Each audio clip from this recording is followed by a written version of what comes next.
కన్నడ సినీ ఇండస్ట్రీలో స్టార్ హీరోగా గుర్తింపు సొంతం చేసుకున్నారు శివరాజ్ కుమార్. ఇక ఈయన నటుడిగా మంచి పేరు దక్కించుకున్నారు. కన్నడ ఇండస్ట్రీలోనే కాకుండా తెలుగు, తమిళ్ హీరోల కోరిక మేరకు వారి సినిమాలలో కూడా నటిస్తూ సౌత్ ఇండియా స్టార్గా పేరు దక్కించుకున్నారు. ఇక ఈయన ఎవరో కాదు, ప్రముఖ సినీ నటుడు, రాజకీయవేత్త డాక్టర్ రాజ్ కుమార్ వారసుడే.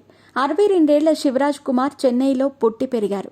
చెన్నైలోని MGR government film and television training ఇన్స్టిట్యూట్లో చలనచిత్రంలో శిక్షణ పొంది ఆ తర్వాత తెలుగు చిత్ర పరిశ్రమలో తన నటనా జీవితాన్ని ప్రారంభించారు.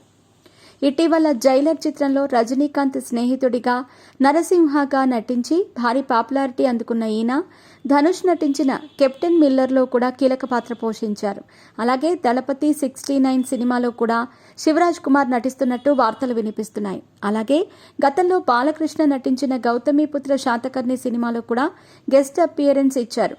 ఇప్పుడు రామ్ చరణ్ RC16లో కూడా కీలక పాత్ర పోషిస్తున్నట్టు సమాచారం. నటుడిగానే కాకుండా గాయకుడిగా కూడా ప్రసిద్ధి చెందిన ఈయన దాదాపు 20కి పైగా పాటలు పాడారు. ప్రస్తుతం ఆయన చేతిలో 6 సినిమాలున్నాయి. ఇలాంటి సమయంలో ఆయనకు క్యాన్సర్ ఉందని, చికిత్స కోసం అమెరికా వెళ్లబోతున్నారనే వార్త ఇండస్ట్రీలో ఒక్కసారిగా కలకలం సృష్టించింది. ఈ వార్త గురించి శివరాజ్ కుమార్ ఇంతకు ముందు కూడా మాట్లాడుతూ, నాకు ఒక వ్యాధి ఉందన్నది నిజమే, దానికి చికిత్స కోసం నేను అమెరికాకు వెళుతున్నాను, కానీ అది క్యాన్సర్ కాదు. ఆ వ్యాధి ఏంటో నాకు కూడా తెలియదు, కాబట్టి ఎవరూ కూడా ఆందోళన చెందాల్సిన అవసరం లేదు.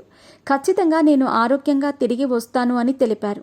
అయితే మరి ఆయనకు క్యాన్సర్ అంటూ వస్తున్న వార్తల్లో నిజం లేదు అని సమాచారం.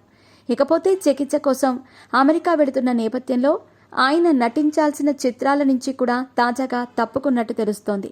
ఇక శివరాజ్ కుమార్ విషయానికొస్తే తన తండ్రి నుంచి వారసత్వంగా వచ్చిన ఆస్తులన్నింటినీ కూడా ఆయన అనాథాశ్రమానికి రాసిచ్చేశారనే వార్త వచ్చింది. కానీ దీనిపై ఇంకా అధికారిక ప్రకటన వెలువడలేదు. ఇదిలా ఉండగా కొన్నేళ్ల క్రితం శివరాజ్ కుమార్ సోదరుడు పునీత్ రాజ్ కుమార్ జిమ్లో వ్యాయామం చేస్తూ గుండెపోటుతో కుప్పకూలి అక్కడికక్కడే మరణించారు. పునీత్ రాజ్ కుమార్ మరణం నుంచి ఇంకా కోలుకొని కన్నడ ప్రేక్షకులకు శివరాజ్ కుమార్ ఆరోగ్యం గురించి వస్తున్న వార్తలు మరింత ఆశ్చర్యానికి గురి చేస్తున్నాయి. ఆయనకు అంతా మంచి జరగాలని, మళ్లీ ఆరోగ్యంతో తిరిగి రావాలని కోరుకుంటున్నారు అభిమానులు.